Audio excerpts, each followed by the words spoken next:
जय हिंद। आज की इस वीडियो में मैं आप लोग के समक्ष हॉस्पिटल में यूज होने वाले महत्वपूर्ण इंजेक्शन के पार्ट 5 को लेकर आया हूं, क्योंकि मैंने पार्ट 1, पार्ट 2, पार्ट 3 और पार्ट 4 के वीडियो को पहले ही अपलोड कर दिया है। जिन्होंने नहीं देखा होगा उनको डिस्क्रिप्शन में लिंक दे दिया जाएगा और वे उस लिंक को क्लिक करके उस वीडियो को ज़रूर देख लेंगे। तो चलिए समय न गवाते हुए हम लोग शुरू करते हैं। तो देखिए 13 नंबर का जो इंजेक्शन है उस इंजेक्शन का नाम है लैक्सिस इंजेक्शन, जिसको हम लोग फ्रूसेमाइड के नाम से जानते हैं। यानी लैक्सिस इंजेक्शन को किस नाम से जाना जाता है? फ्रूसेमाइड के नाम से जाना जाता है। इसका यूज कहाँ पर हम लोग करते हैं? तो हाई ब्लड प्रेशर में करते हैं, यानी उच्च रक्तदाब में करते हैं। यानी अगर हाइपरटेंशन हो गया हो किसी व्यक्ति को, किसी व्यक्ति का बीपी बढ़ गया हो, तो वहाँ पर हम इस इंजेक्शन का यूज कर सकते हैं। तो किस इंजेक्शन का यूज कर सकते हैं? लैक्सिस इंजेक्शन, जिसको हम लोग फ्रूसेमाइड के नाम से जानते हैं, उसी इंजेक्शन का यूज हम लोग वहाँ पर कर सकते हैं। अगर मैं इसकी डोजेज की बातें करूँ तो इसका डोजेज 20 से 80 मिलीग्राम यानी 20 से 80 ग्राम mg के अराउंड में ही इस इंजेक्शन का यूज दिया जा सकता है, किया जा सकता है। इस इंजेक्शन को हम लोग कमर और नस दोनों में दे सकते हैं। आइए फिर से इस इंजेक्शन को देखते हैं। लैक्सिस इंजेक्शन, जिसको हम लोग फ्रूसेमाइड के नाम से जानते हैं, उसका यूज हम लोग कहाँ पर करेंगे? हाइपरटेंशन में करेंगे। यानी जिस व्यक्ति का बीपी बढ़ गया हो, यानी हाई ब्लड प्रेशर की अगर उसको शिकायत हो, तो हम इस इंजेक्शन का यूज करेंगे वहाँ पर। डोजेज की बातें करें तो इसका डोजेज कितना होता है? तो 20 से 80 mg के अराउंड में ही इस इंजेक्शन को दिया जाता है। इस इंजेक्शन को कहाँ कहाँ दे सकते हैं? तो नस में दे सकते हैं, यानी इंटरवेंस दे सकते हैं, या इंटरमस्क्यूलर, यानी या तो नस में दे सकते हैं या तो कमर में दे सकते हैं। तो आई होप दैट कि आपको लैक्सिस इंजेक्शन यानी फ्रूसेमाइड इंजेक्शन के बारे में अच्छी तरह से समझ में आ गया होगा। आइए अब हम लोग नेक्स्ट इंजेक्शन को देखते हैं। नेक्स्ट इंजेक्शन कौन है? Atropine sulphate injection. कौन सा इंजेक्शन है? एट्रोपाइन सल्फेट इंजेक्शन है। अगर मैं इसकी यूज की बात करूं तो इसका यूज कहाँ पर किया जाता है? तो कंट्रोलिंग हार्ट बीट, यानी अगर हृदय की गति अनियंत्रित अगर किसी व्यक्ति की हो गई हो, तो वहाँ पर हम एट्रोपाइन सल्फेट इंजेक्शन को दे सकते हैं। यानी कंट्रोलिंग हार्ट बीट यानी हृदय की गति को नियंत्रण करने के लिए हम इस इंजेक्शन का यूज करते हैं। अगर इसकी डोजेज की बातें करें हम लोग तो 0.4 mg पर ml के हिसाब से दिया जाता है, और ये इंजेक्शन एज पर डिपेंड करता है, यानी उम्र के हिसाब से इस इंजेक्शन को बढ़ाया घटाया जा सकता है, याद रखिएगा। और इस इंजेक्शन को हम लोग हमेशा कमर में देते हैं। यानी एट्रोपाइन सल्फेट इंजेक्शन का यूज कहाँ पर करेंगे? तो हृदय की गति अगर अनियंत्रित हो, यानी कंट्रोलिंग हार्ट बीट में इस इंजेक्शन का यूज किया जाता है। और डोजेज की कितनी बात होती है? 0.4 mg पर ml के हिसाब से, यानी उम्र के हिसाब से इस इंजेक्शन को दिया जाता है। और ये इंजेक्शन हमेशा याद रखिएगा कमर में ही दिया जाता है, नस में इस इंजेक्शन का यूज नहीं दिया जा सकता है। यानी इस इंजेक्शन को हम लोग नस में नहीं दे सकते हैं, हमेशा कमर में ही इस इंजेक्शन को देते हैं। आइए 15 नंबर के इंजेक्शन को देखते हैं, यानी 15 नंबर के इंजेक्शन को देखते हैं। 15 नंबर का इंजेक्शन कौन है? एटोफाइलिन इंजेक्शन। इस इंजेक्शन का क्या नाम है? एटोफाइलिन इंजेक्शन। इसका यूज हम लोग कहाँ पर करते हैं? तो चेस्ट टाइटनेस यानी सीने में अगर जकड़न हो गई हो तो भी हम इस इंजेक्शन को दे सकते हैं। किस इंजेक्शन को दे सकते हैं? एटोफाइलिन इंजेक्शन को दे सकते हैं। या तो अगर किसी व्यक्ति को अस्थमा हो गया हो तो भी हम इस इंजेक्शन को दे सकते हैं। या शॉर्टनेस ऑफ ब्रीदिंग यानी सांस लेने में अगर दिक्कत हो रही हो, सांस अगर व्यक्ति धीमा ले रहा है, स्लो ले रहा है, तो भी हम उसके ब्रीदिंग सिस्टम को कंट्रोल करने के लिए इस इंजेक्शन का यूज करेंगे, यानी एटोफाइलिन इंजेक्शन का यूज करेंगे। वीजिंग में कर सकते हैं, यानी घरघराहट में कर सकते हैं। कोई व्यक्ति घर घर करता है, सोते समय भी घर घर करता है, या उसका गला से आवाज़ अगर आ रही है, तो भी हम इस इंजेक्शन का यूज कर सकते हैं। यानी एटोफाइलिन इंजेक्शन का यूज यहाँ पर करते हैं। तो चेस्ट टाइटनेस अगर सीने में जलन है तो इंजेक्शन का यूज किया जा सकता है। या अस्थमा अगर किसी व्यक्ति को हो गया हो तो भी वहाँ पर हम इस इंजेक्शन को दे सकते हैं। या शॉर्टनेस ऑफ ब्रीदिंग यानी सांस लेने में अगर दिक्कत हो रहा हो तो भी हम इस इंजेक्शन को उस व्यक्ति को दे सकते हैं। या तो वीजिंग हो रही हो यानी घरघराहट के समय भी हम इस इंजेक्शन का यूज व्यक्ति में कर सकते हैं।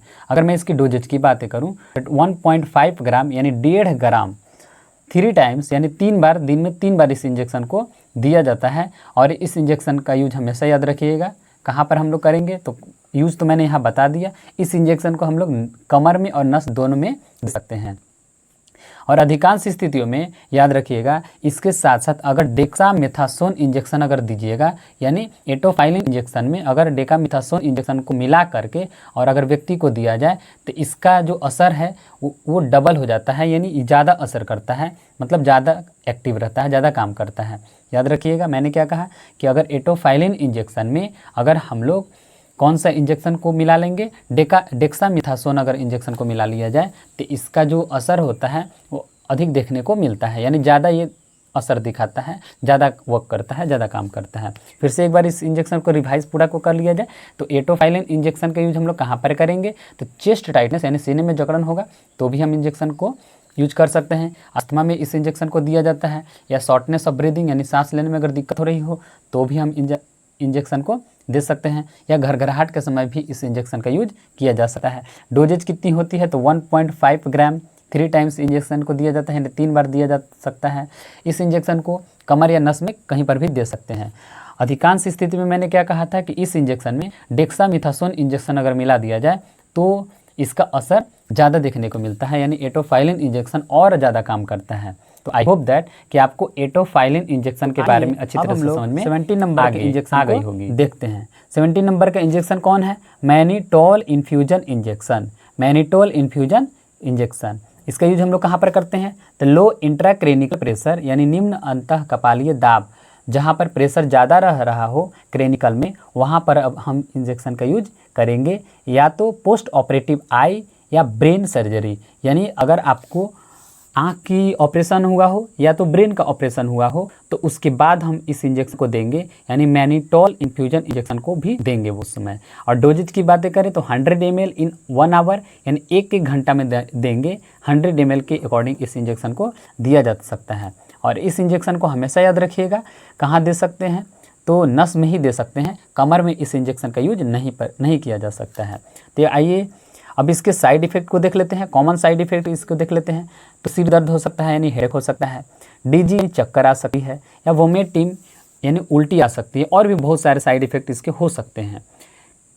तो जिसको मैं नहीं लिखा है, बस 3 ये जो साइड इफ़ेक्ट हैं ज़्यादा देखने को मिलते हैं पेशेंट में, इसीलिए मैंने इसको लिखा है। यानी हेडेक हो सकता है, सिर दर्द हो सकता है, डीजी यानी चक्कर आ सकता है, वोमिटिंग हो सकता है, उल्टी हो सकती है वहाँ पर। तो आइए इसको एक बार रिवीजन कर लेते हैं। मैनिटोल इन्फ्यूजन इंजेक्शन इसका यूज हम लोग कहाँ पर करेंगे, तो लो इंट्राक्रेनिकल प्रेशर यानी निम्न अंतःकपालीय दाब में हम कर सकते हैं, तो पोस्ट ऑपरेटिव आई या ब्रेन सर्जरी, आँख या जो दिमाग की अगर सर्जरी हुई हो तो हम इस इंजेक्शन का यूज करेंगे, उसके बाद हम इंजेक्शन को देंगे। डोजेज कितना होता है, तो 100 ml पर आवर के हिसाब से इस इंजेक्शन का यूज करेंगे। नस में हमेशा इस इंजेक्शन को दिया जाता है, कमर में इस इंजेक्शन का यूज नहीं किया जा सकता है, नहीं दिया जाता है।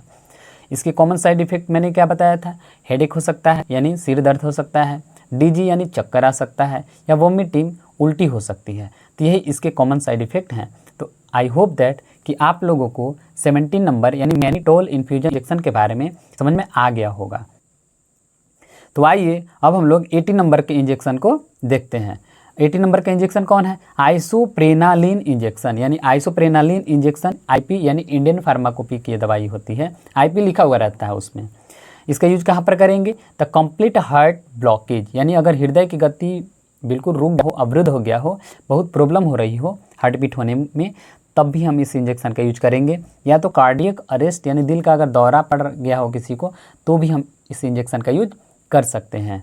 अगर इसकी डोजेज की बातें करें तो 5 माइक्रोग्राम यानी 5 माइक्रोग्राम पर मिनट के अकॉर्डिंग दिया जाता है, और इस इंजेक्शन का यूज हमेशा नस में दिया जाता है, यानी नस में ही हम इस इंजेक्शन का यूज कर सकते हैं। इस इंजेक्शन को नस में ही दे सकते हैं, कमर में इस इंजेक्शन का यूज नहीं किया जा सकता है। कॉमन साइड इफेक्ट क्या होता है, एनेक्सिटी यानी तनाव हो सकता है, वोमिटिंग यानी उल्टी हो सकती है, उल्टी मतली आ सकती है, या हाइपरटेंशन बीपी बढ़ सकता है, या टैकीकार्डिया यानी हृदय की धड़कन क्या हो सकती है, इंक्रीज़ हो सकती है, बढ़ सकती है इस इंजेक्शन का यूज करने पर। तो आई होप दैट कि आपको समझ में आ गया होगा। आइए इसको एक बार रिवीजन कर लेते हैं। तो आइसोप्रेनालिन इंजेक्शन आईपी, इसका यूज हम लोग कहाँ पर करेंगे, द कंप्लीट हार्ट ब्लॉकेज यानी हृदय की गति जब रुक गई हो, अवरुद्ध हो गई हो, तो हम इस इंजेक्शन का यूज करेंगे। या तो कार्डियक अरेस्ट यानी दिल का दौरा अगर पड़ गया हो तभी हम आइसोप्रेनालिन इंजेक्शन का यूज करते हैं। अगर डोजेज की बातें करें तो 5 माइक्रोग्राम पर मिनट के अकॉर्डिंग इस इंजेक्शन को दिया जाता है और इस इंजेक्शन को हमेशा नस में हम दे सकते हैं। इसके कॉमन साइड इफ़ेक्ट भी होता है। कौन कौन होता है? एनेक्सिटी यानी तनाव हो सकता है, वॉमिटिंग हो सकता है, या हाइपरटेंशन यानी ब्लड प्रेशर बढ़ सकता है, या टेकीकार्डिया यानी हृदय की धड़कन।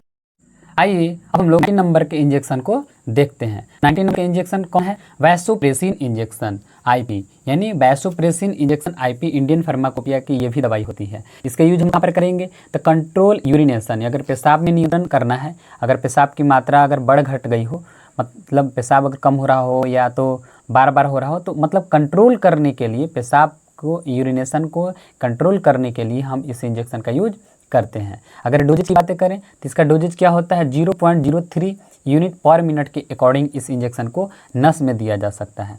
अगर मैं 100 ml में बातें करूं तो 20 यूनिट इस इंजेक्शन को दिया जाता है।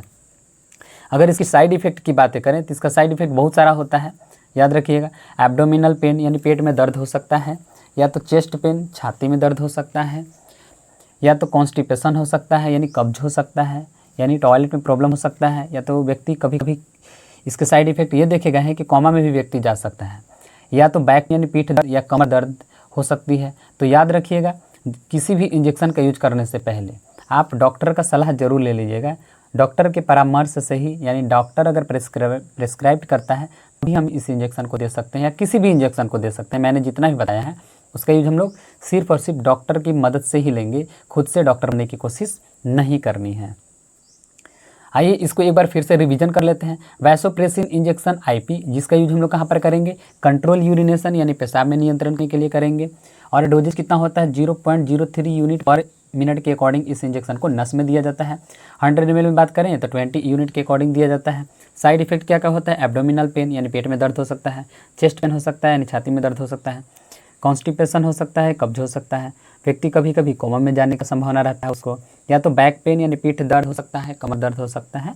आपको इसमें से कोई ना कोई मतलब कोई साइड इफेक्ट भी कभी कभी किसी व्यक्ति में देखने को मिलता है। तो आइए अब हम लोग 20 नंबर के इंजेक्शन को देखते हैं। तो 20 नंबर का इंजेक्शन कौन मैंने रखा है? एमिनोफाइलिन इंजेक्शन, यानी एमिनोफाइलिन इंजेक्शन हम लोगों ने इसको 20 नंबर में रखा है। इसका यूज कहाँ पर करेंगे? अस्थमा में कर सकते हैं, या क्रोनिक ब्रोंकिटिस में कर सकते हैं, यानी श्वास नली में अगर संक्रमण हो गया हो, इन्फेक्शन हो गया हो, तो उस इन्फेक्शन को दूर करने के लिए, यानी क्रोनिक ब्रोंकिटिस में जो अगर इन्फेक्शन हो गया हो या श्वास नली में अगर किसी प्रकार का संक्रमण हो गया हो, तो हम इस इंजेक्शन का यूज करेंगे। किस इंजेक्शन का यूज करते हैं हम लोग? एमिनोफाइलिन इंजेक्शन का यूज हम लोग करेंगे। इस इंजेक्शन का यूज हम लोग करते हैं। इसकी डोजेज की बातें करें तो 0.5 mg पर किलोग्राम के हिसाब से इस इंजेक्शन का यूज हम लोग करते हैं। अगर रेट की बात किया जाए, मतलब कितना की स्पीड से दे सकते हैं, तो 25 mg पर मिनट के अकॉर्डिंग इस इंजेक्शन को दिया जाता है। इस इंजेक्शन का यूज हमेशा याद रखिएगा, नस में ही दे सकते हैं, कमर में इस इंजेक्शन का यूज नहीं दे सकते हैं। यानी इस इंजेक्शन को हम लोग कमर में यूज नहीं कर सकते हैं, इस इंजेक्शन को कमर में नहीं दिया जाता है। अगर इसके साइड इफ़ेक्ट की बात किया जाए तो इसका साइड इफ़ेक्ट भी होता है हेडेक, यानी सिर दर्द हो सकता है, इंसोमेनिया मतलब सोने में दिक्कत हो सकती है, नींद में दिक्कत हो सकती है, या डायरिया हो सकता है यानी लूज मोशन हो सकता है, या नौजिया हो सकता है, जी मचलाने लगेगा, या कभी कभी फेनटर्माइन इंजेक्शन को देखते हैं। यानी 20 नंबर का इंजेक्शन मैंने क्या रखा है? मेफेनटर्माइन इंजेक्शन को रखा है। अगर मैं इसकी यूज की बातें करूं तो हाइपोटेंशन, अगर बीपी लो हो गया हो तो वहाँ पर हम इस इंजेक्शन को बीपी को हाई करने के लिए, मतलब बीपी को बढ़ाने के लिए इस इंजेक्शन का हम लोग करेंगे। यानी अगर बीपी को मान लीजिए इंक्रीज़ करना है तो वहाँ पर हम इस इंजेक्शन का यूज करेंगे। अगर मैं डोजेज की बातें करूँ तो इसका डोजेज कितना होता है? 20 mg के अराउंड में ही इस इंजेक्शन को हम लोग दे सकते हैं। सिर्फ दिन में एक ही बार इस इंजेक्शन को दिया जाता है, इसलिए 20 mg यहाँ पर लिखा हुआ है। इस इंजेक्शन को हम लोग कमर या नस में कहीं पर भी दे सकते हैं। अब कहीं पर कहने का मतलब ये नहीं है कि आप कमर और नस एक के साथ दे दीजिएगा, ऐसा नहीं करना है। एक ही बार देना है दिन में, या तो आप कमर में दे सकते हैं या तो नस में दे सकते हैं, आप मतलब दोनों में दे सकते हैं इस इंजेक्शन को। तो एक बार फिर से इसको रिवीजन कर लीजिए। मेफेनटर्माइन इंजेक्शन का यूज हम लोग कहाँ पर करेंगे? तो हाइपोटेंशन यानी अगर बीपी लो हो गई हो तो वहाँ पर हम बीपी को बढ़ाने के लिए इस इंजेक्शन का यूज करेंगे। डोजेज कितना होता है? 20 mg होता है, और इस इंजेक्शन को हम लोग कमर या नस में कहीं पर भी दे सकते हैं, और दिन में एक ही बार इस इंजेक्शन का यूज किया जा सकता है। तो आई होप दैट कि आप लोगों को मेफेनटर्माइन इंजेक्शन के बारे में अच्छी तरह से समझ में आ गया होगा।